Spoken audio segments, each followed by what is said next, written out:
나소다 데네 송주 신신한게 Hari ini, saat ini saya ingin menyampaikan salam untuk Anda semua yang mendengarkan pengajaran ini.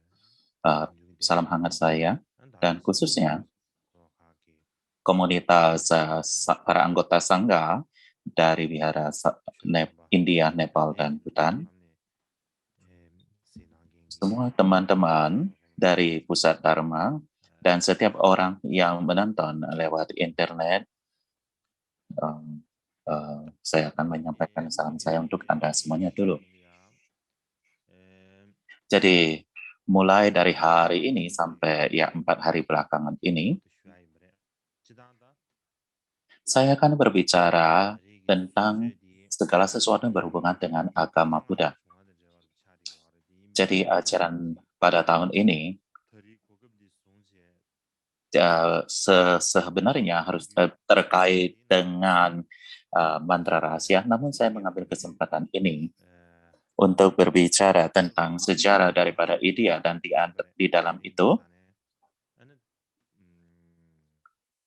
saya juga akan berbicara sejarah tentang agama Buddha. Jadi saya akan mengambil kesempatan ini untuk memperkenalkan semua ini. Jadi beberapa tempo hari yang lalu kita telah berbicara tentang agama sejarah sejarah India secara umum dan juga agama Brahmanisme, dan mulai hari ini kita akan memperkenalkan agama Buddha.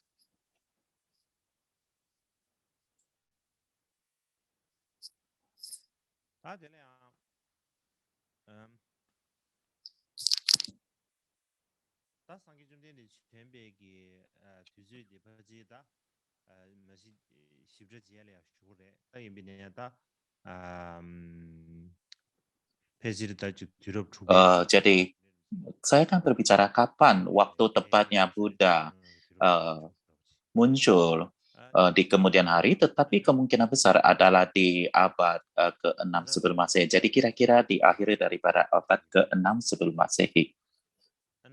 Jadi itu adalah periode di mana Buddha dilahirkan. Dan karena kelahirannya, itu terjadi perubahan besar bagi agama-agama di India. Sebelum waktu kelahiran Sang Buddha, India telah berkembang dengan banyak kebebasan dan terdapat penyebaran yang besar para penegak tradisi Upanisha dan orang-orang yang menyelidikinya. Dan juga terdapat perempuan-perempuan yang menjadi sangat terpelajar.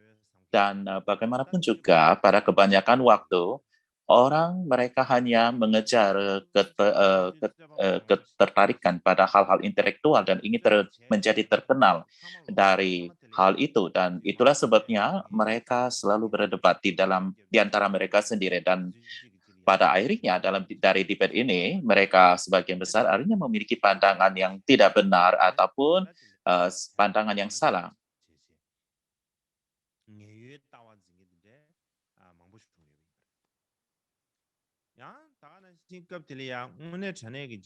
Jadi banyak sekali orang-orang memulai pandangan yang salah.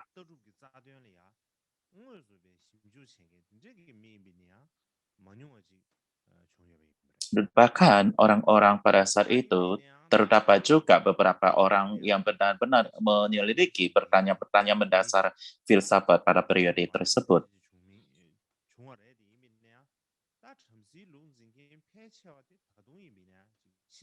Tidak peduli seberapa banyak orang yang meneliti seberapa besar dasar makna sebenarnya, tetapi banyak sekali orang, mereka hanya mencengkram para aspek eksternal atau para tradisi, dan mereka hanya menggenggam hal ini sebagai sesuatu yang penting. Dan kebanyakan orang dari semua lapisan masyarakat terus-menerus memandang tradisi yang membusuk dengan cara yang sama seperti orang Tibet mengatakan, cangkir sang ayah itu adalah yang terpenting. Ya, cangkir ayam mungkin adalah sesuatu yang bagus, tetapi itu adalah penting karena itu adalah cangkir ayammu, tetapi tidak ada yang penting selain daripada cangkir ayammu. Sama halnya dengan hal ini.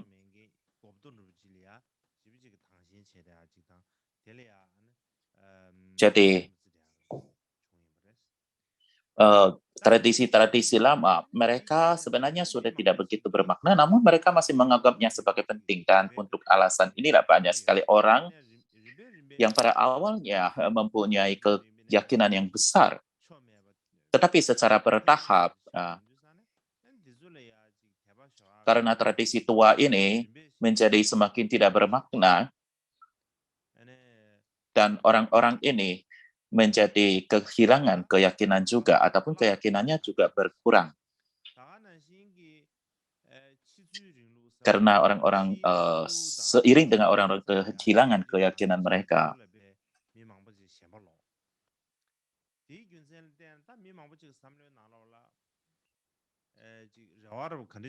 Jadi banyak sekali orang-orang yang terlalu melihat, orang-orang banyak tertarik pada aspek luar saja, dan oleh sebab itu maka banyak sekali orang mulai berharap untuk mendapatkan satu agama baru yang lebih menggairahkan, lebih menghidupkan.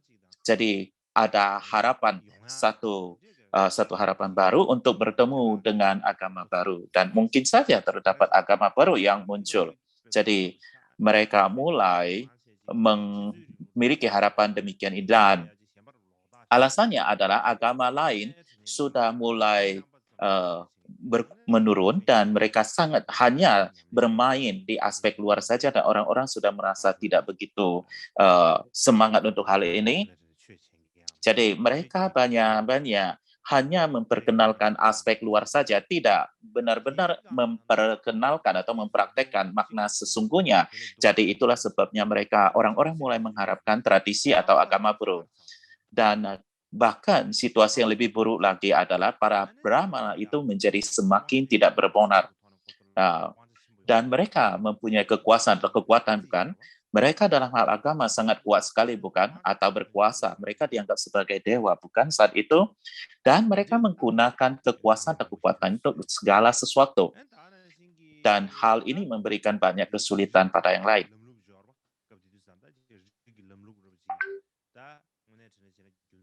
Dan juga karena adanya tradisi daripada sistem kasta, sebenarnya tidak banyak makna untuk itu, namun bagaimanapun juga,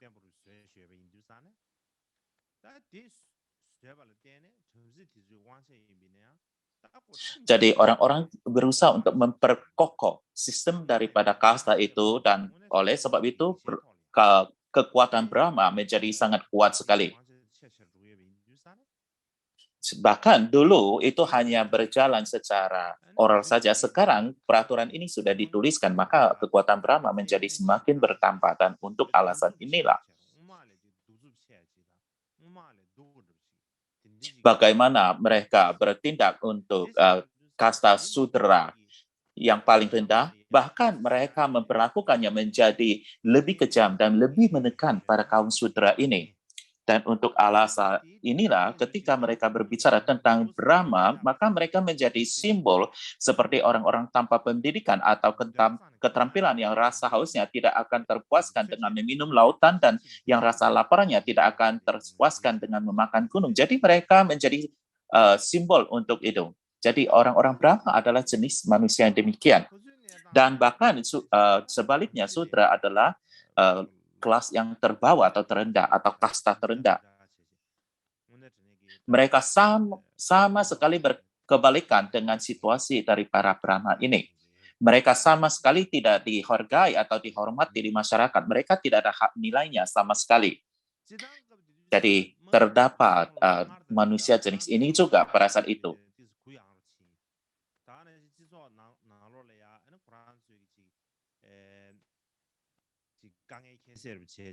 Jadi umumnya pemikiran masyarakat pada saat itu lebih luas.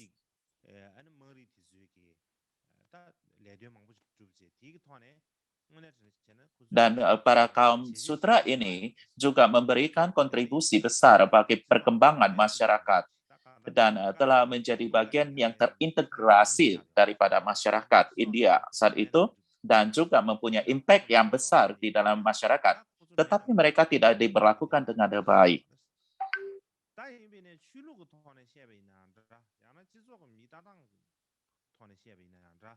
Dan mereka sama sekali tidak dihormati. Tetapi bagaimanapun juga,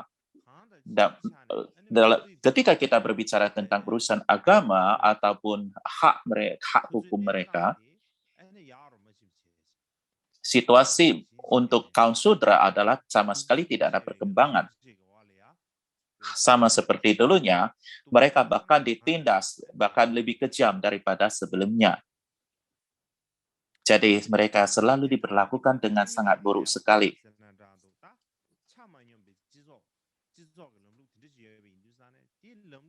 Jadi dalam masyarakat yang tidak setara dan tradisi yang serta sistem yang seperti ini, Buddha kita, orangnya dengan cinta kasih welas asih yang sangat besar sekali, beliau benar-benar memiliki perasaan sangat mendalam sekali melihat kondisi daripada masyarakat demikian ini dan melihat kondisi daripada kaum sudra ini. Beliau melihat bahwa sudra dalam kondisi yang sangat buruk sekali dan Brahman, kaum Brahma menyalahgunakan kekuasaannya dan ia mempunyai satu perasaan sangat kuat dan mendalam di hati beliau. Beliau juga mengamati semua agama dan filsafat India pada waktu itu. Dan semua agama dan filsafat pada saat itu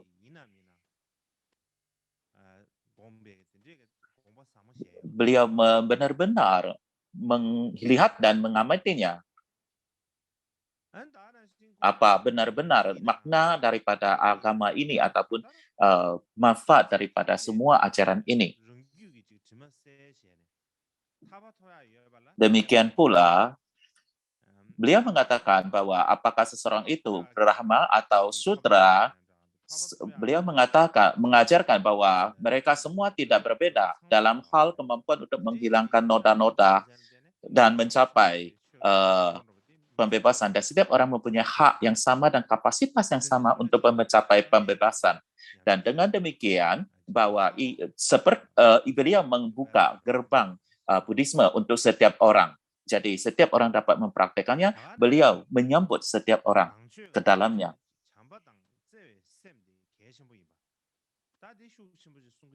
Demikian juga ajaran Buddha, cinta kasih dan welas asih sangat penting sekali dan ia mengajarkan hal ini, berbicara hal ini sangat kuat sekali. Dan itu benar-benar sesuai dengan cocok dengan harapan orang pada saat itu. Dan untuk itulah maka banyak sekali orang-orang itu banyak sekali muncul, datang sebagai komunitas dan menjadi umat Buddha. Dan khususnya mereka yang berasal dari kasta, Vaisya, dan Sudra mendapatkan sambutan yang sangat hangat sekali dari agama Buddha.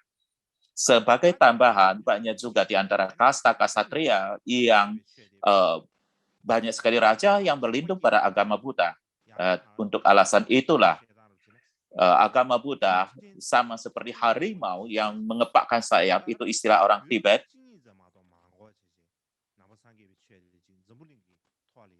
Seperti Garuda besar yang terbang ke atas langit. Jadi tidak perlu butuh waktu lama seperti 1-2 abad bagi agama Buddha menjadi agama salah satu agama terbesar di dunia. Ya, saya rasa untuk mengatakan hal ini juga tidak ada salahnya. Jadi agama Buddha pada saat itu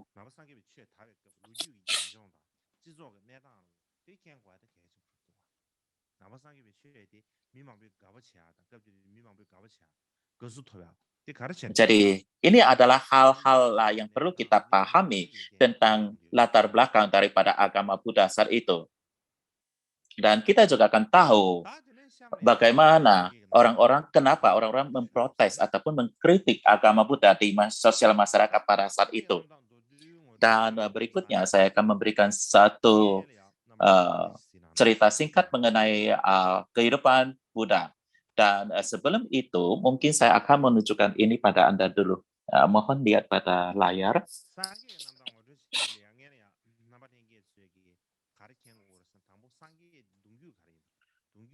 Hal utama yang perlu Anda ketahui adalah silsilah daripada keluarga Buddha. Bila mana kita bertanya tentang itu, Buddha adalah suku Sakya dan kliennya adalah Gautama. Dan Gautama itu diterjemahkan berarti benteng yang terunggul. Banteng yang terunggul, bukan benteng. Banteng yang terunggul. Jadi, kalau kita mencari maknanya, itu adalah seperti banteng yang terbaik. Jadi, mungkin seperti pemimpin daripada banteng yang terbaik atau kira-kira demikian. Jadi inilah yang perlu kita mengerti apa itu maksud daripada Gautama. Dan kemudian kita juga harus memahami bahwa beliau adalah Siddhartha, ayahnya Sudadana, dan ibunya adalah Maya, dan bibinya adalah Prajapati, Maha Prajapati. Beliau nantinya menjadi figur yang sangat penting sekali. Dan beliau lahir di Lumpini dan tempat beliau tinggal adalah Kapilawastu. Jadi kira-kira seperti itu. Jadi sebelum saya memperkenalkan kehidupan Buddha, mungkin saya ingin memperkenalkan karakter dan sifat-sifat orang pada saat itu, pada saat masa Buddha.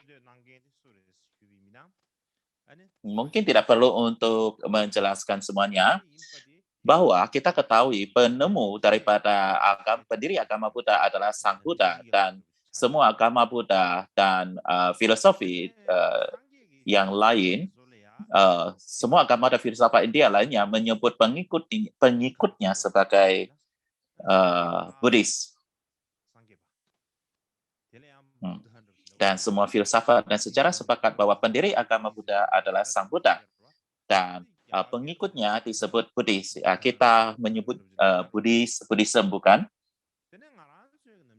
Ada kata-kata seperti Buddha, Budang, seperti itu kan?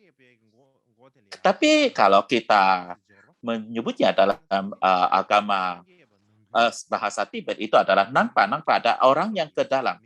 Nangpa artinya adalah orang yang ke dalam. Nangpa ini adalah diberikan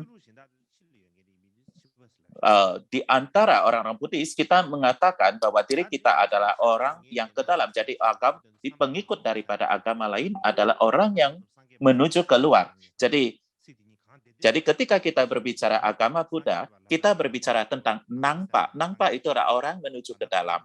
Jadi kadang-kadang kita sebagai Nangpa ataupun sebagai Sanggepa dalam bahasa Tibet, itu semua artinya adalah Buddhis ataupun umat Buddha. Itu semua ditujukan pada satu hal yang sama. Kemudian Buddha itu, kata Buddha ini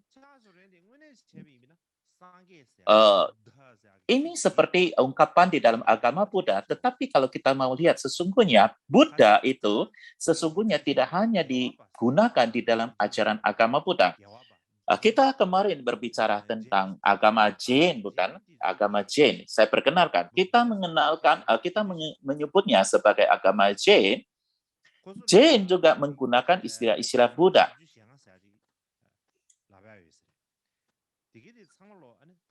Mereka mengatakan bahwa terdapat 45 orang bijak. Mereka menyebut semua itu adalah Buddha. Karena mereka mengatakan bahwa mereka tidak akan terlahirkan kembali. Jadi semua ini mereka juga sebut sebagai Buddha. Demikian pula, kita juga ada istilah Muni, Bagawan, ya, kata-kata seperti ini. Kalau dalam bahasa Tibet itu adalah Comtende, ataupun kita bahasa Indonesia juga menggunakan Bagawan. Kita juga ada istilah Arahat dan sebagainya. Apakah ini semua kata-kata ini digunakan oleh agama Buddha, tetapi mereka juga menggunakan kata-kata ini di dalam agama Jain. Agama Jain juga menggunakan istilah-istilah demikian ini. Namun bagaimanapun juga, pendiri daripada agama Jain, Mahavira, bukan? Masih ingat?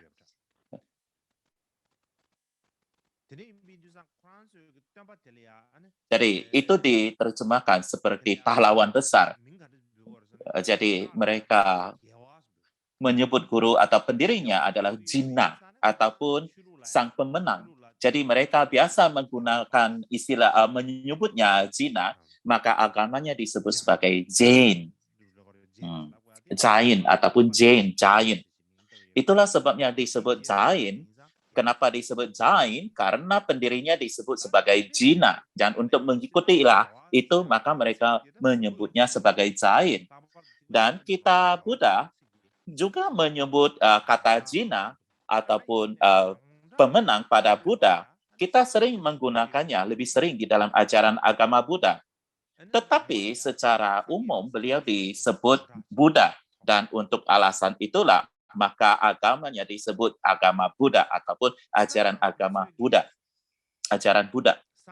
Sorry. Jadi, umumnya, umat Buddha menegaskan bahwa terdapat banyak Buddha seperti Buddha dari 3 masa, bukan? Buddha masa lampau, Buddha kini, dan Buddha yang akan datang. Tetapi yang diterima sebagai pendiri ataupun guru agama Buddha itu adalah Buddha Sakyamuni.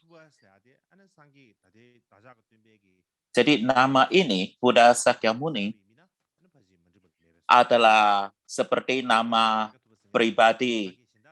pribadinya. Dan oleh sebab itu, maka oke bagi kita untuk menyebutnya demikian.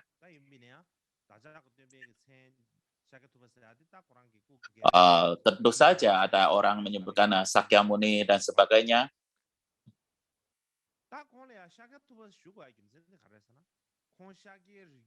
Jadi kalau kita mau menjual sebagai Buddha Sakyamuni, saya rasa tidak ada salah untuk menyebutkan hal demikian ini. Kita memanggilnya Sakyamuni, kenapa? Karena ia lahir dalam etnis Sakya. Dan itulah sebabnya kita menyebutnya sebagai Sakyamuni. Karena Buddha dilahirkan di dalam kelompok etnis Sakya, dan klannya di dalam Sakya itu adalah Gautama. Jadi banyak sekali orang-orang Barat menyebut Buddha dengan nama Buddha dengan Buddha Gautama atau Gautama Buddha mereka ya, atau kita menyebutnya Buddha Gautama. Buddha adalah yang dikenal, sedangkan Gautama adalah kliennya. Jadi itulah sebenarnya kita sebut sebagai Buddha Gautama. Namun,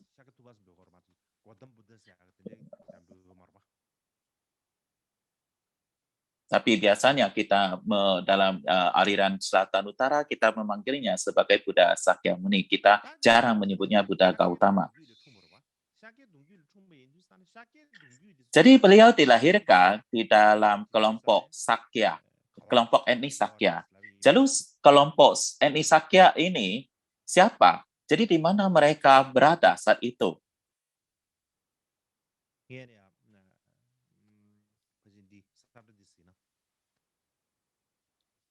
Pertama-tama, saya ingin menunjukkan peta ini dulu. Jadi, mungkin Anda bertanya di mana ini? Dalam hal saat ini, geografi saat ini, itu adalah berada di sekitar perbatasan antara Nepal dan India, menurut geografi saat ini. Jadi terdapat satu grup satu grup kecil orang-orang, atau satu kelompok etnis kecil, atau satu kelompok orang kecil, dan ibu kotanya disebut Kapilavastu. Kapilavastu ibu kotanya.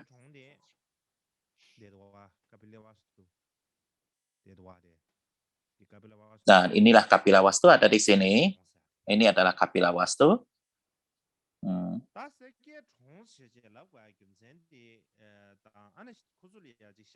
Adapun alasan kenapa ia disebut sebagai Kapilavastu, kenapa ia disebut Sakya, terdapat banyak sekali penjelasan tentang istilah-istilah ini. Namun bagaimanapun juga,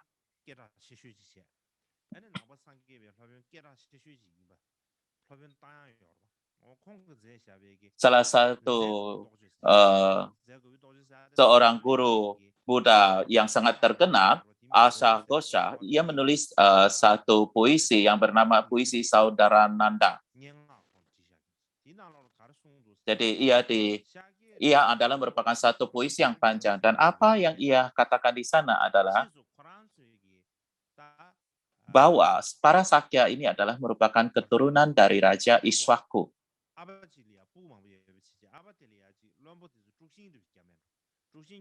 Jadi ia adalah seorang ayah dari banyak putra, dan para menteri menemukan bahwa terjadi perselisihan di antara mereka, dan kemudian para putra dikirim oleh ayah ke hutan. Jadi di hutan itu terdapat banyak pohon syak ataupun sejenis pohon jati. Saya tidak tahu pohon syak itu pohon bagaimana. Saya belum menemukannya gambarnya. Jadi terdapat banyak pohon syak di di hutan itu, dan itulah sebabnya mereka diberi nama Sakya, karena mereka menghabiskan waktu yang sangat lama sekali di tempat banyak pohon sak itu, maka mereka disebut sebagai Sakya. Dan juga dikatakan dalam puisi ini, kenapa ibu kota tersebut disebut Kapilawastu adalah mungkin ini adalah tempat orang bijak Kapila mungkin yang menemukan tradisi dari Samkhya, dan ini adalah tempat di sini ia tinggal. Dan para Sakya ini menjadi murid daripada Risi Kapila ini, dan setelah Kapila meninggal dunia, maka mereka menamai kota ini untuknya. Jadi itulah kenapa disebut sebagai Kapilawastu. Pada saat itu, pada saat Buddha, pemimpin daripada Kapilawastu itu adalah Raja Suddhodana. Beliau adalah ayahanda dari Buddha, bukan? Dan juga di dekat itu terdapat kota Devadaha, dan ia dikuasai oleh Suprabuddha. Dan kota itu disebut kota Ramagrama. Dan mereka berdua bersekutu dan berhubungan dengan sangat baik sekali. Dan di antara orang-orang Sakya, para pemimpin atau rajanya, itu dipilih sesuai dengan usia dan kualitas mereka. Dan di antara itu mereka akan memilih seseorang, dan mereka pilih untuk menjadi raja secara bergantian. Jadi secara umum, orang-orang suku Sakya ini, atau suku Sakya ini, memiliki kemerdekaan politik. Mereka mempunyai kekuasaan politik untuk affair internal. Tetapi apakah mereka benar-benar suatu kerajaan yang sepenuhnya independen? Tidak.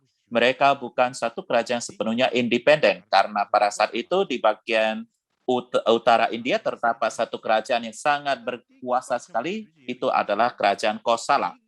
Nah, inilah Kosala. Ini adalah merupakan satu kerajaan yang sangat kuat sekali, dan mereka tidak ada pilihan, tetapi adalah seperti kerajaan kecil dari itu. Dan inilah Kosala pada saat itu, ya, yang ditunjukkan oleh historis. Jadi ini adalah kerajaan daripada Kosala. Ini adalah merupakan kerajaan sangat kuat sekali dan juga sangat dekat sekali, dan itulah sebabnya maka ia tidak ada pilihan lain untuk menjadi kerajaan kecil daripadanya.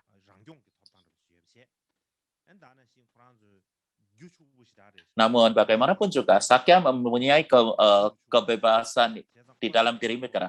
Mereka juga sangat makmur dan juga sangat kelasnya sangat tinggi sekali. Dan orang-orang menyebutnya Sakya itu adalah orang yang paling makmur. Dan pada saat itu, Raja Kosala bernama Prasenajit.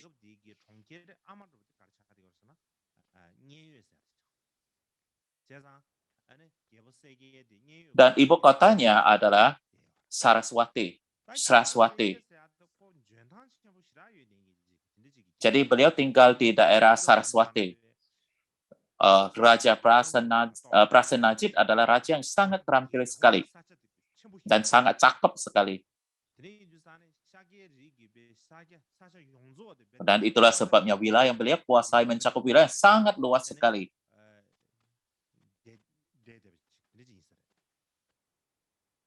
Itu hampir keseluruhan tanah Klein Sakya itu dikelilingi oleh Raja Kosala.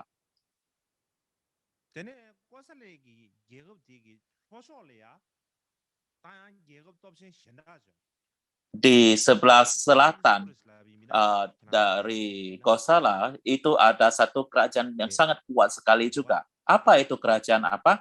Ini dia, bukan? Magadha. Di sebelah selatan dari Kosala, kerajaan sangat berkuasa itu adalah Magadha. Dan Raja Magadha saat itu adalah Raja Bimbisara.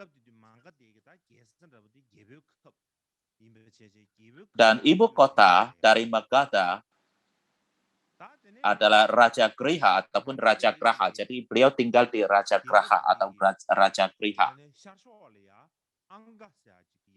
Dan kemudian di sebelah timur dari kerajaan Magadha adalah kerajaan Angga. Dan ibu kotanya adalah ini yang disebut sebagai Campaka.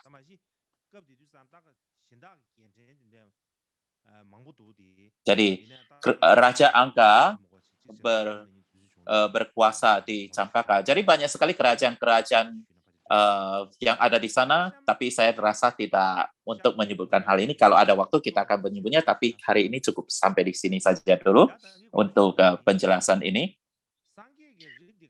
Kemudian saya akan menjelaskan pohon silsila daripada Buddha. Jadi seperti saya sebutkan, kelompok etnis dari Sang Buddha adalah di antara keempat kasta itu. Waktu itu ada 4 kasta di sana, dia bukan. Di antara keempat kasta itu, beliau termasuk kasta mana? Kemungkinan besar sekali adalah beliau berasal di kasta kesatria. Jadi sangat mungkin, tetapi tidak pasti. Kenapa tidak pasti? Karena dari satu sisi, bahkan di dalam kelompok Sakya, di antara orang-orang Sakya ini sendiri, mereka tidak membagi 4 kelas seperti Brahma, Kesatria, dan sebagainya. Dan juga orang-orang Sakya itu terutama adalah para petani. Dan tanaman yang mereka hasilkan adalah padi. Untuk alasan ini adalah kita mengatakan Ksatria juga tidak begitu tepat karena para kesatria itu tidak melakukan pertanian. Jadi ini adalah satu perspektif tentang itu.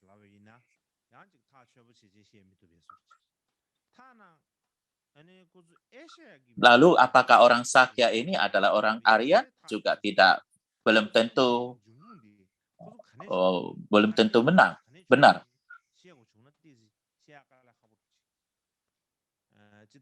Mungkin apakah kelompok etnis Asia juga belum tentu benar. Jadi dari mana mereka berasal? Sangat sulit sekali untuk mengatakannya.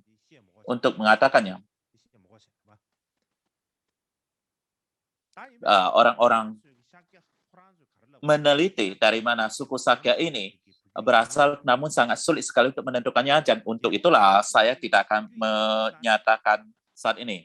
Namun bagaimanapun juga, dikatakan bahwa Sakya adalah dari keturunan Ishaku, Raja Ishaku.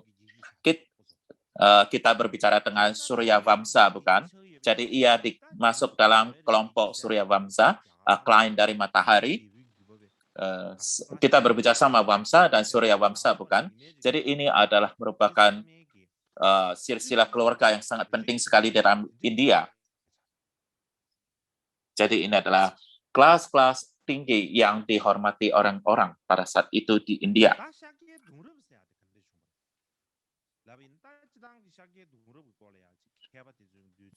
Bagaimana silsilah pohon silsilah daripada Sakya? Selalu tidak ada kesepakatan kata dalam hal ini, namun sebagai yang umum-umum saja kita bicarakan,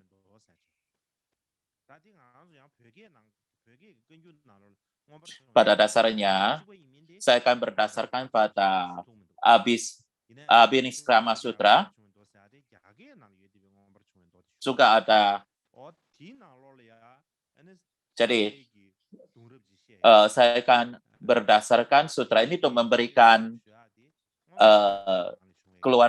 silsilah keluarga Buddha yang berasal dari yang ditulis dalam bahasa Cina. Saya akan memperkenalkan pohon silsilah dari berdasarkan Abhiniskrama Sutra yang versi bahasa Cina. Kemudian terdapat cendekiawan Rishi mungkin seratusan tahun yang lalu. Saya juga akan mengambil Abhiniskrama Sutra sebagai dasar untuk mengisi tempat yang kosong yang diteliti oleh daerah yang kosong yang diteliti oleh Rishi Davis ini. Jadi saya akan menunjukkan pada Anda. Jadi inilah pohon silsilah daripada Sakya. Kita bisa lihat di layar. Jadi apa yang saya bisa katakan?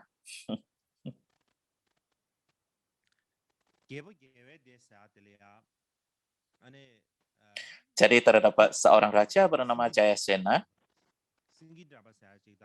Ia mempunyai putra Simhahanu dan putri Yasodhara. Simhahanu memiliki 4 putra dan 1 orang putri. Di antara 4 itu, putra itu yang pertama adalah Suddhodana. Jadi Suddhodana adalah merupakan ayah daripada Siddhartha. Jadi Suddhodana mempunyai 2 putra, 1 Siddhartha dan 1 Nanda. Jadi Nanda itu adalah adiknya Siddhartha.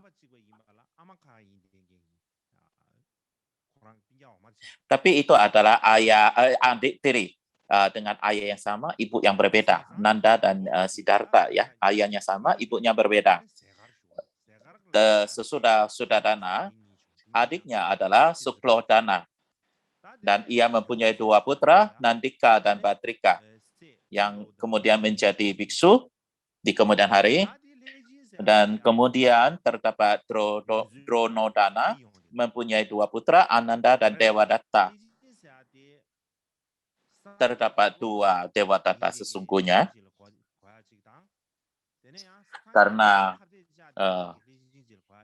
1 Devadatta adalah murid seorang Murita, dan juga dipahami Devadatta yang muncul sebagai pesaing daripada Sang Buddha.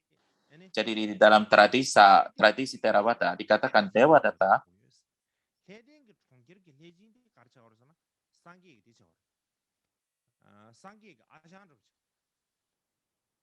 jadi ia adalah merupakan Devadatta dari kota Devadatta. Jadi ia adalah seperti paman daripada Buddha. Tapi dalam tradisi Chinese, Devadatta adalah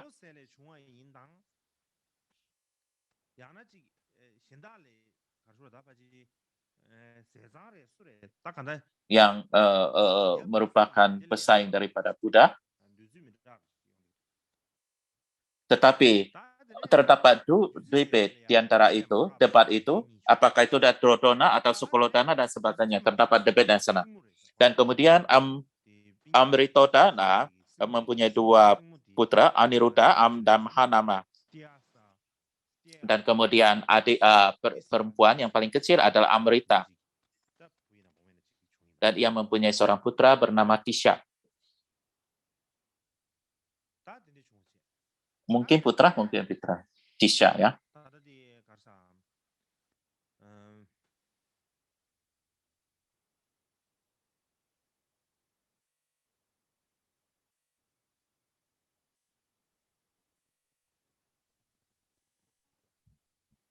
tadi gonya ushbire shadi gonya ushbitu. Tangen ya dia sam siana ma. Sangat rumit sekali, bukan? Mungkin ada orang hanya meninggalkan tempat ini atau diskusi ini. Ketika kita sudah benar-benar reconfirm, kita akan memberikan pengenalan lagi. Oke, kita akan memberikan pengenalan setelah istirahat.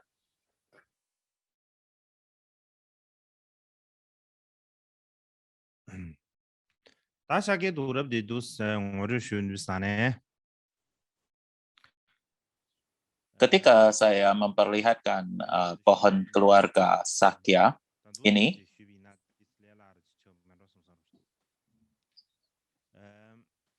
mungkin saya akan membicarakannya seperti ini.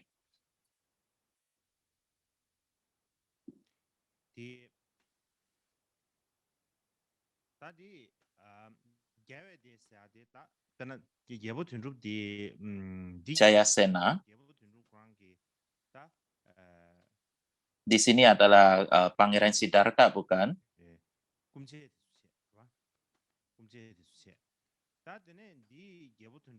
Dan ini adalah Siddhartha dan para sesepuhnya, dan ini ayahnya Suddhodana. Dan inilah generasi mereka. Ini Suddhodana. Jadi ini adalah generasi daripada ayah Siddhartha, dan kemudian Raja Simhahanu. Jadi ia adalah merupakan ayahanda dari Suddhodana. Jadi ia adalah ayahnya dari ayah Siddhartha. Dan Jayasena adalah merupakan ayahanda dari Simhahanu.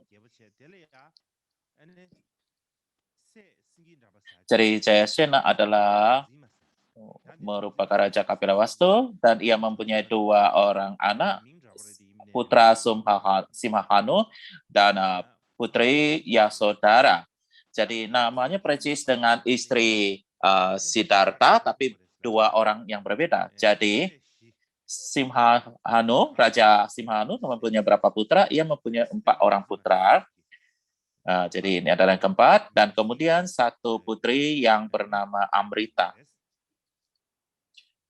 Jadi terdapat 5 bersaudara pada dasarnya.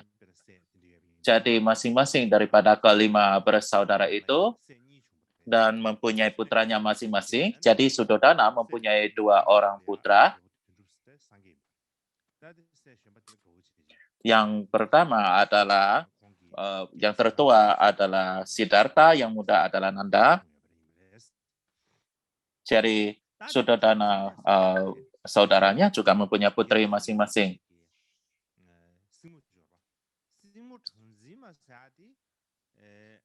Dan kemudian ini adalah adiknya perempuan dari Raja Simhahanu. Jadi ya saudara, terdapat 1 kota Dehadaha.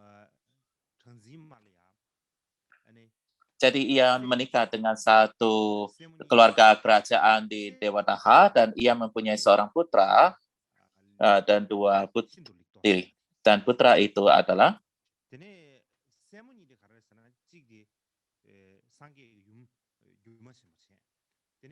disebut yang bernama Sakya Suprabuddha.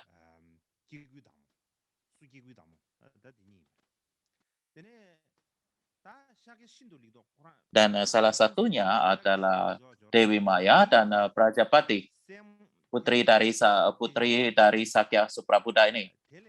Ya, jadi ini adalah kedua putri Suprabuddha ini adalah Dewi Mahamaya dan Prajapati. Dan ia juga dan putranya juga bernama Devadatta. Jadi itulah sebabnya ada 2 Devadatta. Yang 1 Devadatta adalah putra dari kerajaan Dewadaha, dari rajanya putra Sakya Suprabuddha. Dan putrinya adalah Yasodhara atau Yasodhara yang kedua. Jadi ketika Buddha muda disebut Siddhartha, Dan waktu itu ia menikah dengan Yasodhara, Yasodhara yang ini. Jadi inilah secara ringkas apa yang terjadi. Kalau menjelaskan dengan secara detail akan sangat rumit sekali, tapi saya tidak akan menjelaskannya seperti itu.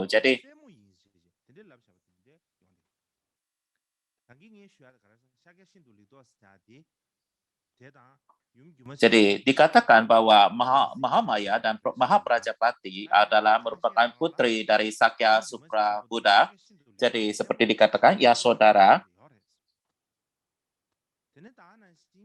di dalam sutra lain dikatakan sebagai putri daripada Supra Buddha.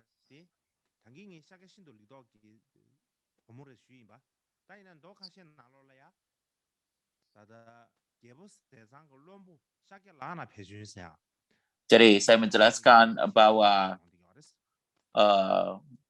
Yasodhara adalah dari putri dari Supra Buddha, tetapi ada yang mengatakan anak daripada salah satu menteri. Jadi terdapat banyak sekali penjelasan yang berbeda, namun kita tidak perlu untuk menjelaskan dan tidak punya waktu untuk menjelaskan semua itu. Dan secara singkat, yang paling penting adalah bahwa ayah Buddha itu yang perlu kita ingat. Ayahnya adalah Suddhodana. Ini yang perlu kita ingat. Dan pada saat itu beliau adalah seorang raja dari kelompok etnis Sakya, dan ibunya adalah Mahamaya atau Maya atau Mahamaya. Ia adalah bunda dari Buddha, tetapi bagaimanapun juga bundanya Buddha meninggal 7 hari setelah melahirkan Sang Buddha. Mungkin Anda semua sudah pernah mendengarkannya. Jadi setelah 7 hari kelahiran Sang Buddha, ibunya meninggal dunia. Dan ketika ia meninggal dunia, mungkin Anda bertanya, kenapa ia meninggal dunia? Banyak sekali penjelasan tentang hal ini. Di antara itu, mengambil salah satunya yang mewakili,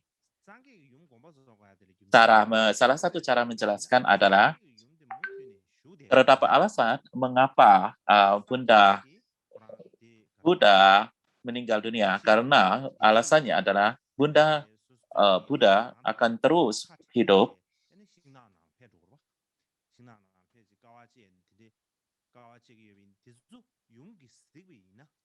dan kemudian Buddha meninggalkan istana dan semuanya, karena bila ibunya melihat kejadian ini dan ia mencintai anaknya sedemikian besar, maka ia akan mengalami penderitaan besar ataupun serangan jantung. Jadi ini adalah merupakan satu penjelasan yang enak, bukan? Jadi ini hanya penjelasan yang diberikan orang-orang di kemudian hari. Jadi ini adalah pemikiran saya atau opini saya. Waktu zaman Sang Buddha dilahirkan, pada saat itu Raja Suddhodana sudah sangat tua dan Mahamaya juga sudah tua. Bahkan saat ini pun, zaman ini pun, ketika Anda melahirkan anak di masa tua, itu juga sangat berbahaya, bukan? Jadi saat itu, kondisi kesehatan yang sama juga sama seperti yang kita miliki saat ini.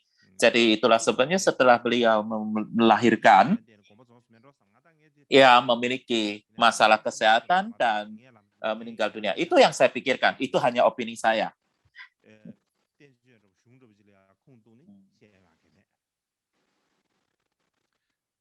Tapi saya tidak mempunyai teks atau naskah ataupun teks atau apapun untuk opini saya. Namun bagaimanapun juga, setelah Sang Buddha dilahirkan 7 hari, ibunya meninggal dunia dan ia juga memiliki seorang bibi, yaitu Prajapati.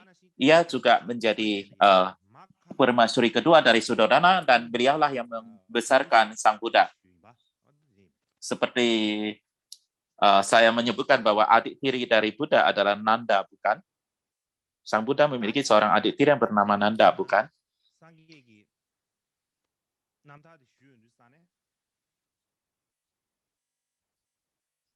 Jadi kita akan berbicara tentang riwayat hidup Sang Buddha.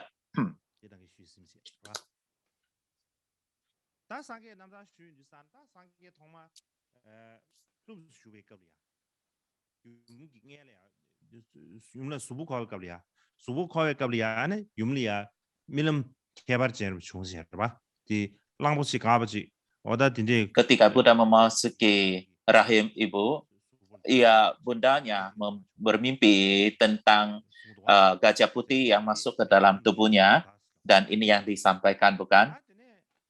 Dan itulah yang disebut tindakan memasuki rahim Sang Buddha. Jadi sebelum Sang Buddha dilahirkan, jadi sesaat sebelum Sang Buddha dilahirkan, ibunya Mahamaya, mempunyai keinginan untuk kembali ke tanah kelahirannya, yaitu di Devadaha. Dan dalam perjalanan kembali ke Devadaha, beliau tiba di satu hutan teduh, Lumbini. Jadi tempat itu disebut Lumbini. Itu sama seperti satu hutan yang kecil. Jadi sebelum beliau sampai di tanah kelahirannya, jadi Dewi Maya atau Maya ini tiba di Lumbini dan memberikan lahir ataupun melahirkan Sang Buddha. Kita mengatakan bahwa Buddha keluar dari perut sebelah kanannya di antara tulang rusuknya, bukan? Dan dikatakan dilahirkan dari sisi kanannya. Mungkin zaman dulu para Brahma dilahirkan dari dahi Brahma, yang lain dari bahu dan sebagainya. Mungkin ini hanyalah cara menceritakan untuk menjelaskan kepentingan kasta-kasta itu. Namun, menurut saya, ia lahir sebagaimana seorang anak dilahirkan normal. Ya, jadi kalau misalnya ia keluar dari perut kanannya itu agak aneh, bukan? Jadi sebegitu Buddha dilahirkan di Lumbini, itu adalah tempat merupakan di mana di kemudian hari Kaisar Asoka datang mengunjungi dan mendirikan satu wihara dan pilar di sana. Dan ini dijelaskan oleh Master Cina Xuanzang ketika ia pergi ke India dan ia mencatatnya dalam perjalanannya ke India. Dan di tahun 1896 beberapa arkeologis menggali tempat itu dan mereka menemukan pilar Asoka di sana. Dan ketika mereka membaca prasasti Asoka tersebut, maka mereka memastikan ini adalah merupakan tempat kelahiran Sang Buddha. Jadi nama tempat itu saat ini adalah seperti Ruminte. Inilah yang disebut saat ini. Mungkin saat ini di Nepal saya juga nggak gitu jelas.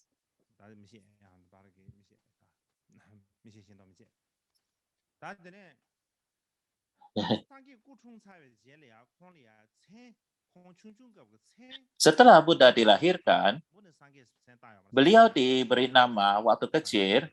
Ia bukan sebegitu lahir disebut Buddha, bukan? Buddha setelah disebut Buddha adalah setelah ia mencapai kebuddhaan, bukan?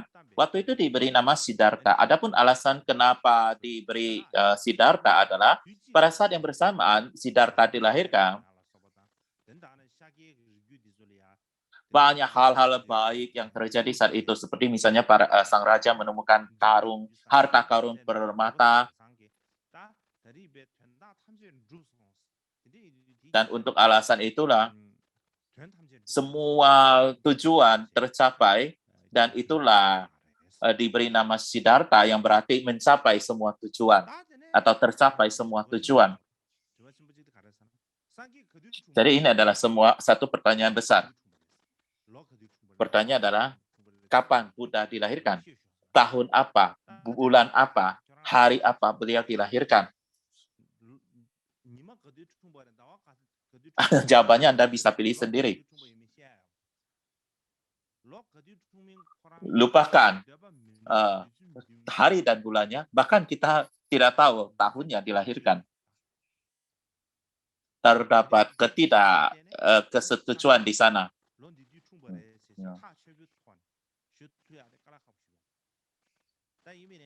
Sangat sulit sekali untuk mengatakan secara pasti Buddha dilahirkan kapan.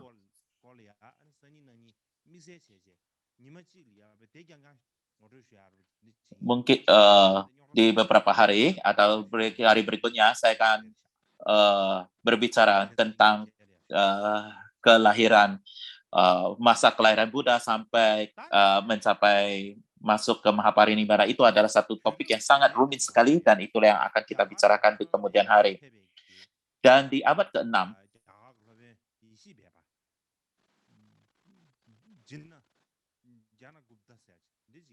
terdapat seorang guru India bernama Janagupta yang pergi ke Cina dan ia menerjemahkan Sutra Abhiniskrama ke dalam bahasa Cina. Itulah sutra yang saya sebutkan di atasnya. Dan Abhiniskrama, sutra ini diterjemahkan oleh orang India, guru India Janagupta ke bahasa Cina. Jadi ini apa yang dikatakan di sini? Ini adalah sutra yang sangat awal sekali dan inilah yang saya pakai. Itulah kenapa saya pakai sebagai sumber. Dan di sini dikatakan sebelum beliau mencapai usia 8 tahun, Pangeran Siddhartha diberikan izin bermain berbagai permainan dan sebagainya secara bebas dan ia mempunyai kebebasan. Jadi ia belum mulai belajar dan ia banyak waktunya untuk diri sendiri atau bermain. Dan ketika beliau berusia 8 tahun, beliau mulai bersekolah atau belajar. Apa yang dipelajari? Membaca, menulis, dan ia juga belajar keterampilan militer, atletik, dan sebagainya. Oh, saya lupa membicarakan hal ini. Oh, ini adalah pemeriksaan daripada sang bayi oleh seorang, katakanlah, astrologis ya, seorang ramalan. Jadi ia dalam 4 tahun mempelajari semua sekolahnya dan dalam 4 tahun saja ia sudah menjadi master ataupun menguasai semua bidang-bidang pengetahuan tersebut. Jadi seperti tradisi tua, sebagaimana tradisi zaman dulu, mereka akan memeriksa tanda-tanda wajah daripada bayi yang dilahirkan dan mereka akan meramalkan apa yang akan terjadi pada masa depan bayi ini. Dan terdapat seorang, mereka mengundang orang-orang ahli dalam hal ini untuk memeriksa, meneliti semua posisi wajah dan tanda-tanda daripada sang bayi. Dan pada saat itu dikatakan bahwa putra Anda akan menjadi raja universal, artinya saat itu adalah orang yang akan dapat menguasai semua India dan orang yang sangat berkuasa, atau ia akan meninggalkan kehidupan duniawi. Ia akan menjadi seorang yang sangat agung dan makhluk yang sangat luhur dan agung. Jadi ada 2 kemungkinan ini. Nah, pada bagaimanapun juga Raja Suddhodana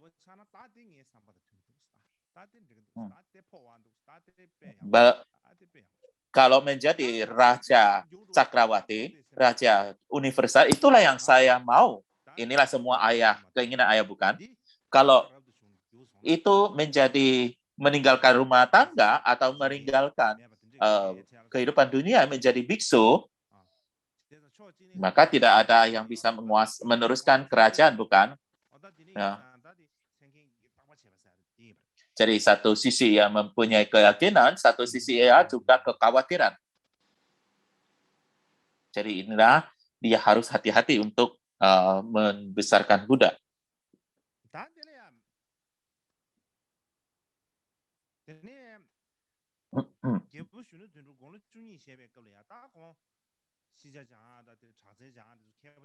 Jadi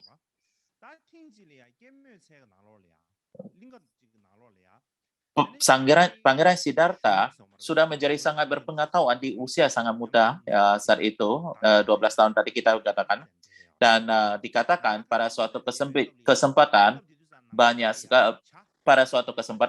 pemuda Sakya pergi bermain panahan, dan pada saat itu ada burung yang terbang lewat di udara. Ada yang mengatakan burung atau bangau, ada yang mengatakan angsa, sulit untuk mengatakan yang mana. Jadi bagaimanapun juga itu adalah burung yang besar terbang di atas udara, dan pada saat itu adalah Dewa Datta. Inilah yang kita sebut sebagai Dewa Datta yang jahat. Ya, ini waktu itu belum jahat Dewa Datta ini ya. Jadi waktu ini adalah Dewa Datta saat muda. Dan ia melihat burung ini terbang di udara, dan ia juga sudah mempraktekkan panah ini, dan saat ini ia ingin mempertunjukkan pada setiap orang, dan ia memanah anak panahnya, dan ia mengenai burung tersebut, dan burung itu jatuh ke bumi. Dan tempat jatuhnya ke bumi atau ke darat adalah tepat di hadapan sang Pangeran Siddhartha. Dan Pangeran Siddhartha melihat burung itu jatuh, dan ia menggendong burung tersebut dan mulai mengelus burung tersebut, dan mencabut anaknya dan mengolesi luka tersebut dengan madu dan sebagainya untuk mengobati luka daripada burung tersebut. Dan Dewa Datta mengatakan, saya yang memanah burung itu dan ia jatuh di dekat kamu. Jadi berikan burung itu pada saya. Itu tidak ada hak untuk kamu menyimpannya. Itulah yang disampaikan Dewa Datta. Dan Pangeran Siddhartha mengatakan, jika burung ini mati, masa saya akan memberikan padamu? Sudah pasti. Bila mana tidak, saya tidak akan memberikan padamu. Dan Dewa Datta menjawab lagi, tidak peduli mati atau tidak, Anda harus memberikannya kepada saya.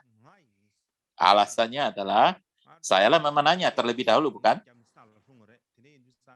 Saya memanahnya, dan karena panah saya lah yang ia jatuh. Kenapa kamu yang menyimpannya? Kamu yang mengambilnya? Kamu harus memberikan kepada saya, menyerahkan kepada saya.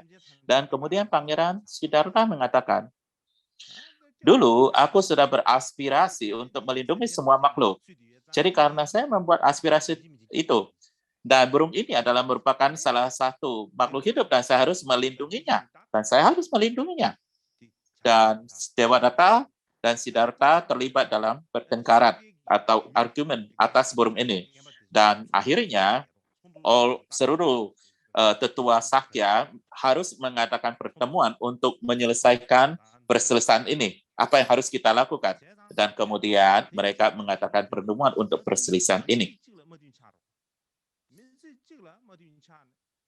Dan perselisihan antara Dewa Datta dan Siddhartha terus berlanjut.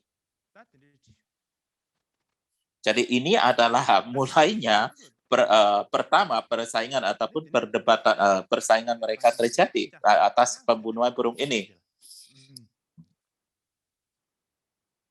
Dan sejak saat itu Dewa Datta hanya menciptakan masalah untuk Sang Buddha, bukan?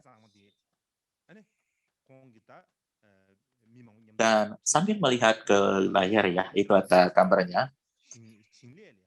Suatu ketika Raja Sudana pergi keluar dan bawa banyak sekali orang-orang, dan ia mengawasi pertanian, bukan? Karena Sakya adalah berupaya pertanian, bukan? Jadi ia ingin melihat pertanian ini, bukan? Dan saat itu ia juga membawa Pangeran Siddhartha bersamanya.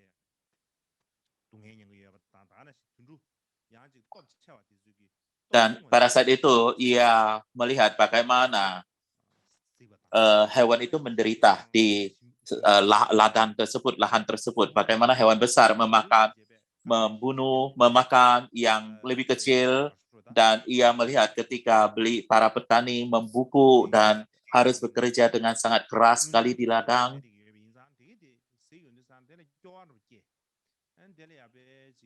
dan ia merasakan betapa kerasnya, betapa beratnya ini semuanya, dan ia merasa sangat menderita dan tidak senang untuk melihat hal ini.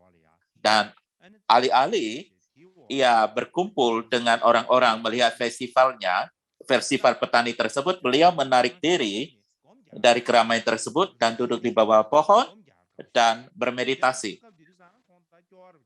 Jadi Buddha pada saat yang sangat muda sekali, ia sudah menikmati meditasi. Jadi ia duduk di bawah pohon dan melakukan meditasi saat itu. Dan pada saat itu, ia sudah mencapai tingkat jana pertama. Dikatakan ia mencapai jana pertama. Ini disebabkan karena kehidupan yang lampau. Bukan hanya duduk meditasi dan langsung capai jana satu, itu tidak mungkin. Dikatakan memang di dalam sutra bahwa di sana ia duduk meditasi dan mencapai jana pertama. Dikatakan demikian.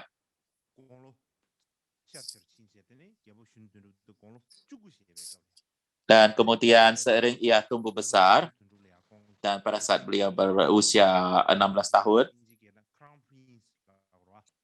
Raja Suddhodana,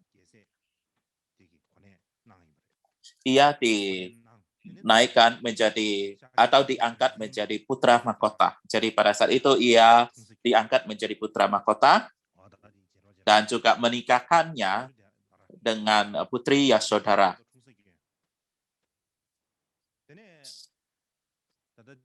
Dan ini adalah gambar daripada pernikahannya dengan Yasodhara. Dan beliau dengan Yasodhara memiliki seorang putra yang bernama Rahula.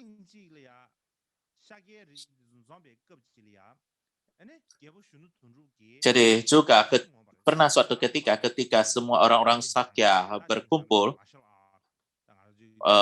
Pangeran Siddhartha mempertunjukkan kehebatannya dalam keterampilan bela dirinya seperti kungfu, silat, or something like seperti itu.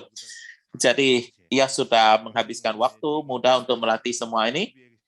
Dan ketika orang-orang suku Sakya berkumpul, ia mempertunjukkan kehebatannya. Dan ini membuat kagum semua orang Sakya dengan pertunjukan kehebatannya atau keahliannya. Dan waktu untuk kapan mempertunjukkan kehebatannya, kapan hal ini terjadi, ada ketidaksepakatan. Ada yang mengatakan ia sebelum menikah, ia menunjukkan kehebatan ini. Ada yang mengatakan setelah beliau menikah, baru mempertunjukkan kehebatannya terjadi. Ini adalah terutama perbedaan dalam naskah dalam tradisi selatan dan utara. Jadi menurut tradisi utara, sebelum beliau menikah, jadi untuk kompetisi menjadi suami daripada Yasodhara, maka ia harus melewati kompetisi ini. Jadi terdapat sedikit perbedaan dalam hal ini. Namun bagaimana juga untuk kelas atau kasta ksatria itu harus mempertunjukkan keahlian seperti ini, bukan?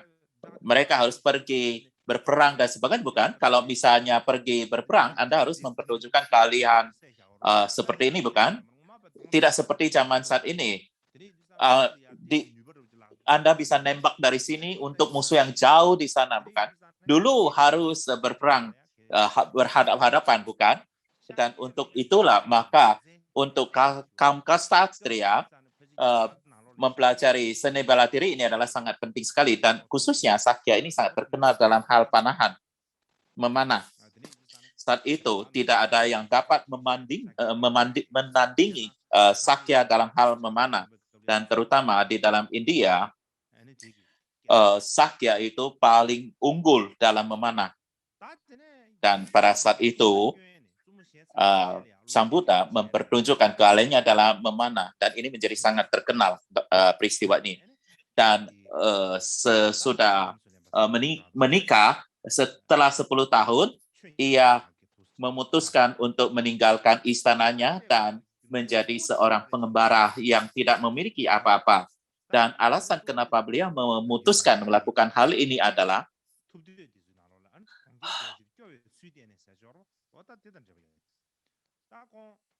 seperti yang dinyatakan dalam doa tindakan agung Buddha. Ia meninggalkan istana, dikatakan. Jadi ada satu kesempatan ia pergi ke kota dan ia melihat orang tua dan kemudian orang sakit, satu mayat orang mati dan juga seorang biksu ataupun seramana. Dan ketika ia melihat hal ini, ia mempunyai keinginan besar sekali untuk meninggalkan duniawi. Ia merasa tidak ada makna untuk melanjutkan hidup manusia umum ini. Jadi kehidupan manusia ini perlu dilepaskan. Dan ia mempunyai perasaan yang sedemikian besar sekali perasaan ini, dan itulah sebabnya kenapa beliau memutuskan untuk meninggalkan dunia ini. Dan pada saat itu beliau masih sangat muda sekali pada saat memutuskan hal ini. Orang tuanya, ibunya sudah tidak ada, ayahnya dan Prajapati ingin beliau untuk melanjutkan kekuasaan kerajaannya. Tetapi ia melepaskan semua itu. Ia masih memiliki seorang istri dan putra, dan itu juga ia meninggalkannya, melepaskannya. Dan kemudian ia meninggalkan kota Kapilavastu. Dan cara ia meninggalkan Kapilavastu adalah, dalam salah satu cara dijelaskan bahwa ia meninggalkannya atau pergi pada tengah malam, ataupun menuju ke pagi. Dan ia mempunyai seekor kuda yang bernama Kantaka. Ya, nama kudanya adalah Kantaka. Ia menunggang kudanya.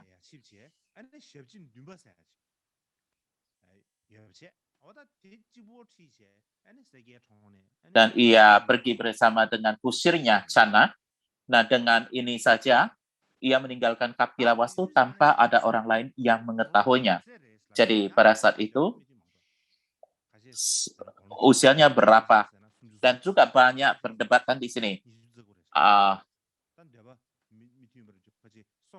Ada yang mengatakan 29, ada 3 posisi yang berbeda, tiga pernyataan berbeda.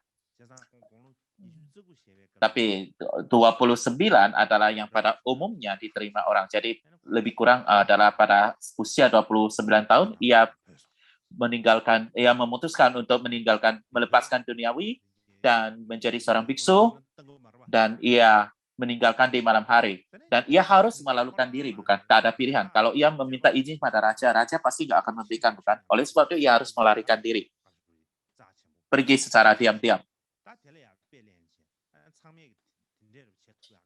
Dan tindakan ini menjadi sesuatu yang sangat penting sekali. Dan oleh sebab itu, maka ini diambil contoh oleh banyak praktisi di kemudian hari, dan mereka mengatakan bahwa untuk meninggalkan duniawi harus seperti Pangeran Siddhartha, untuk meninggalkan rumah dan sebagainya. Jadi mereka tidak memikirkan apakah benar-benar punya pelepasan atau enggak. Pokoknya kita seperti Pangeran Siddhartha harus meninggalkan rumah, itu saja. Jadi setelah Pangeran Siddhartha meninggalkan rumah dan melepaskan duniawi, beliau memakai jubah dan ia menjadi seorang praktisi pengembara, memotong rambutnya.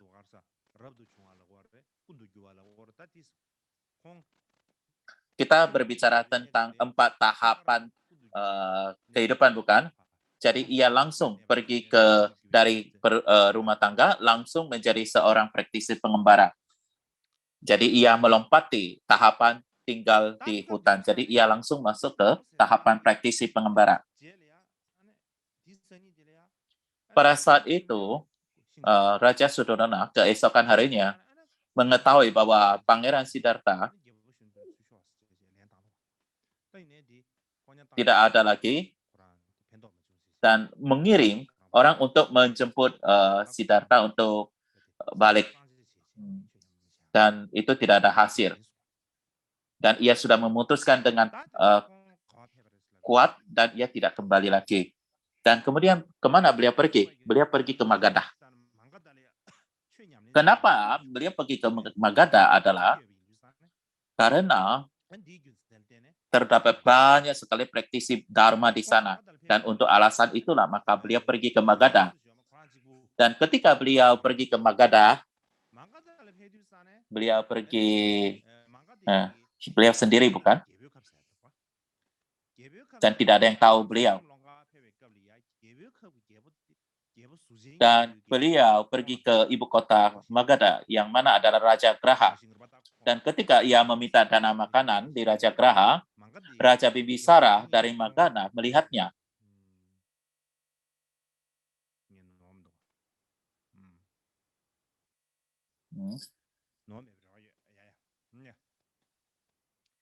Mudah-mudahan tidak salah hal ini. Jadi Raja Bimbisara melihatnya,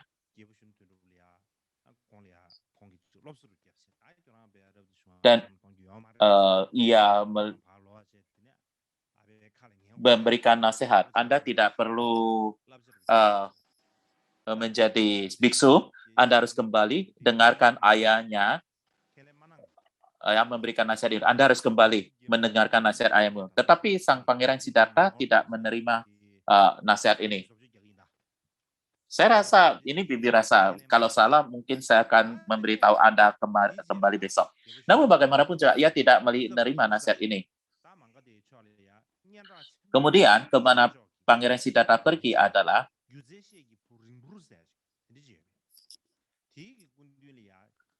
terdapat seorang praktisi Dharma di Magadha yang bernama Arara Kalama. Jadi beliau bertemu Arara Kalama.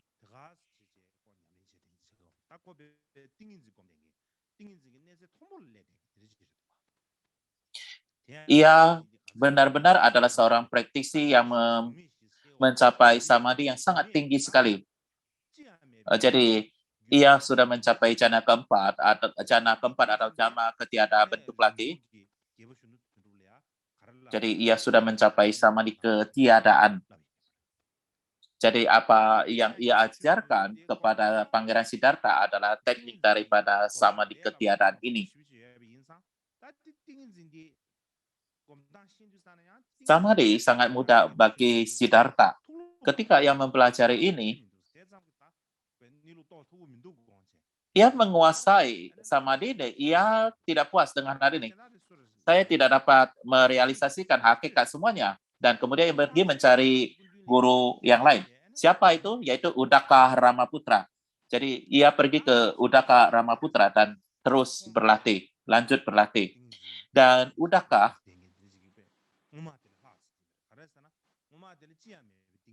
telah mencapai bahkan meditasi yang sangat lebih tinggi lagi. Yang pertama adalah samadhi ketiadaan. Udaka sudah mencapai samadhi yang lebih luar biasa lagi, adalah tidak samadhi daripada tidak ada keberadaan, juga bukan tidak ada keberadaan. Jadi ini adalah samadhi yang sudah jauh lebih tinggi lagi. Jadi ia telah mencapai tingkat ini dan hidupnya sangat tenang, damai sekali. Dan ia sangat damai dan tenang sekali.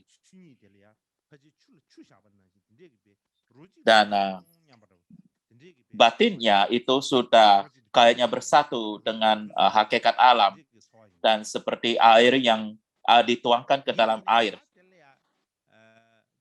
Ya, jadi sudah seperti mencapai satu cita rasa. Tetapi Pangeran Siddhartha melihat ada satu masalah di sini. Masalahnya adalah ketika ia bersamadhi, ia benar-benar sangat damai seperti itu. Tetapi ketika ia bangkit daripada samadhi ini, maka batinnya terus bergerak. Banyak pikiran yang muncul, masih pikiran bergerak dan pikiran masih muncul. Jadi untuk alasan ini hanya membuat batin tenang. Jadi ini sesungguhnya bukanlah suatu hal yang masalah religi ataupun mengenali hakikat sejati. Jadi samadhi adalah samadhi. Jadi untuk dapat mengenali daripada segala, jadi eh, jadi ini hanya batin yang menjadi damai dan karena kekuatan samadhi. Jadi bukan realisasi sebenarnya dari hakikat dari segala sesuatu. Jadi beliau melihat bahwa segala sesuatu itu atau hakikat segala sesuatu itu harus direalisasi dengan penalaran, bukan dengan samadhi saja. Lalu dengan demikian Pangeran Siddhartha menyadari bahwa pembebasan tidak dapat dicapai hanya melalui metode meditasi samadhi, dan untuk itu ia meninggalkan laki beliau. Dan kemudian kemana ia? Ia pergi ke hutan untuk praktis sendirian. Dan di sana untuk mempraktekkan meditasi. Dan hutan yang beliau tuju adalah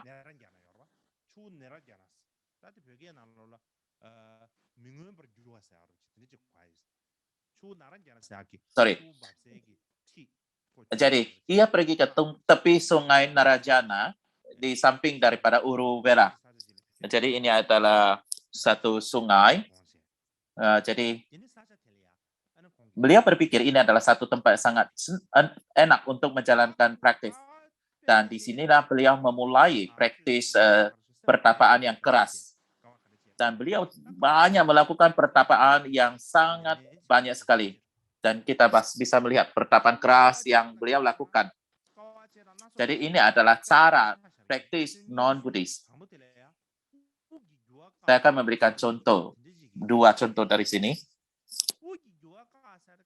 Cara pertama adalah menghentikan gerakan nafas dan mengistirahatkan batin secara terpusat. Jadi, menghentikan gerakan nafas itu artinya adalah demikian. Kita bernapas melalui hidung atau mulut, bukan? Jadi kita bernapas lewat hidung atau mulut, bukan? Tetapi ia memblokir itu dan mengistirahatkan batinnya secara terpusat. Jadi itu sama seperti mengikat daripada prana. Jadi kita menghentikan semua pernapasan. Jadi ketika ia menghentikan semua pernapasan itu, apa yang terjadi? Jadi semua udara itu keluar masuk melalui telinga. Jadi inilah yang mereka katakan, saya tidak pernah mengalaminya. Jadi udaranya akan lewat telinga.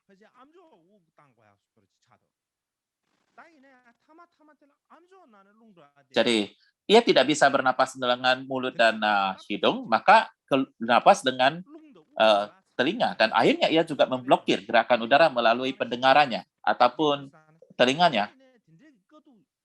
Jadi ketika kita menghentikan semua pernapasan, kita akan mati, bukan? Walaupun demikian menderita, dia masih benar-benar teguh.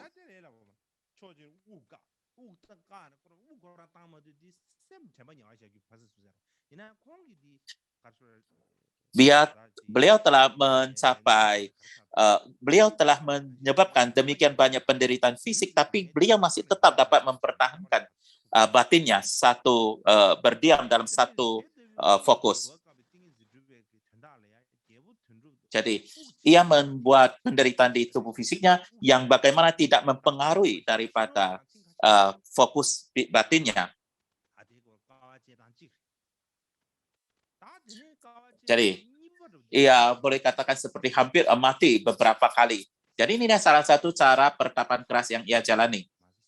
Yang kedua adalah contohnya adalah tentang makanan. Jadi tidak memakan makanan apapun sama sekali. Yang dikatakan pertama kali ia mengurangi jumlah makanannya sampai sama sekali tidak makan dan tidak minum. Karena puasa sedemikian lama, maka tubuhnya menjadi berubah, sangat kurus sekali. Dan boleh dikatakan kulitnya menggantung, rambutnya juga rontok dari kepalanya. Dan beliau benar-benar mengalami penderitaan fisik yang sangat luar biasa sekali. Ya, kita akan jelaskan ini di kemudian hari.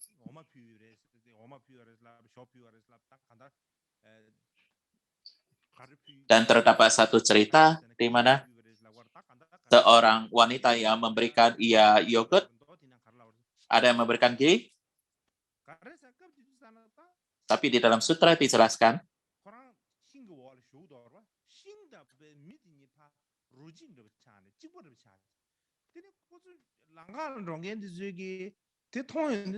pada saat itu beliau, wanita ini berpikir itu adalah dewa pohon.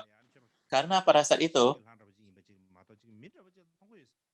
ia hanya duduk seorang manusia di pohon. Jadi ia menganggap itu adalah Pangeran Siddhartha adalah dewa pohon di sana. Dan Pangeran Siddhartha menjalani pertapaan sedemikian keras pada saat itu. Dan ia menghabiskan waktu sendirian mempraktekkan ini di hutan. Dan pada saat ia melakukan hal ini, ia mengingat melakukan pertapaan keras ini, banyak pikiran muncul di batinnya. Seperti misalnya, pulang lagi ke rumah, lebih bagus saya pulang ke rumah, menikmati kehidupan, dan apa yang saya lakukan ini tidak ada gunanya. Mungkin saja pikiran-pikiran seperti ini sangat mungkin muncul, bukan? Dan juga mungkin ada keraguan-keraguan. Apakah saya melakukan pertapaan keras ini bisa mencapai pembebasan?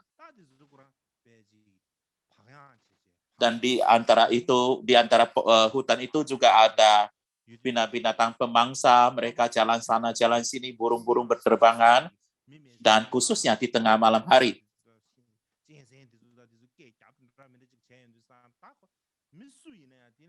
Juga banyak sekali binatang-binatang di tengah malam, burung dan sebagainya yang berjalan sana sini dan juga mengeluarkan bunyi, bukan?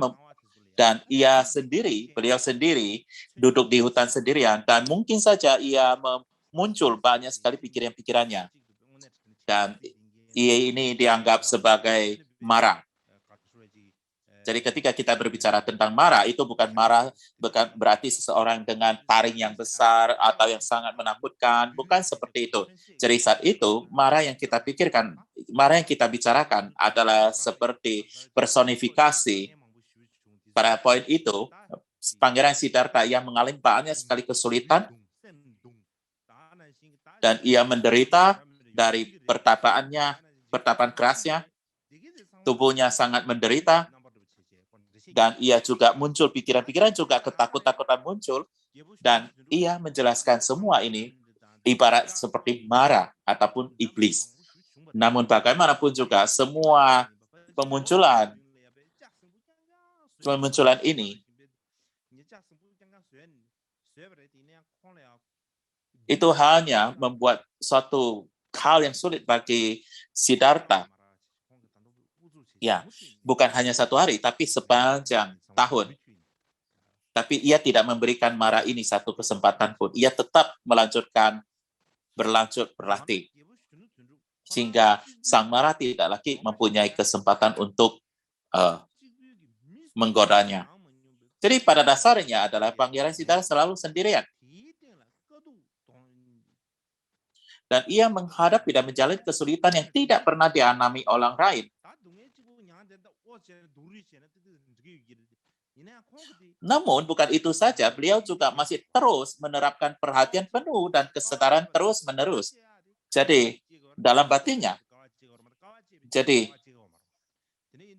ia mempunyai tujuan di sana, bukan hanya untuk mencapai, bukan hanya melakukan pertapaan keras saja. Jadi, ia melakukan pertapaan keras ini adalah mempunyai tujuan untuk merealisasikan hakikat sejati daripada segala hal. Jadi itulah sebabnya ia walaupun mengalami kesulitan, ia tetap mempertahankan perhatian penuh dan kesadaran penuh di dalam batinnya.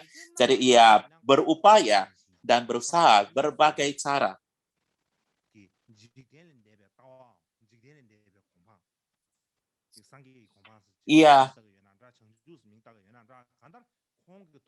Ia melakukan semua cara ini, tetapi masih belum mencapai pandangan dan keadaan melampaui dunia seperti yang beliau harapkan. Walaupun beliau sudah mengalami sedemikian banyak kesulitan.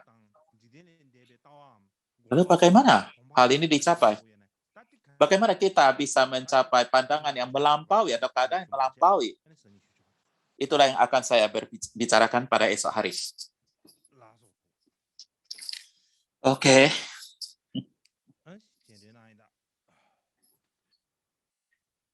Kita berikutnya doa penutup, aspirasi penutup.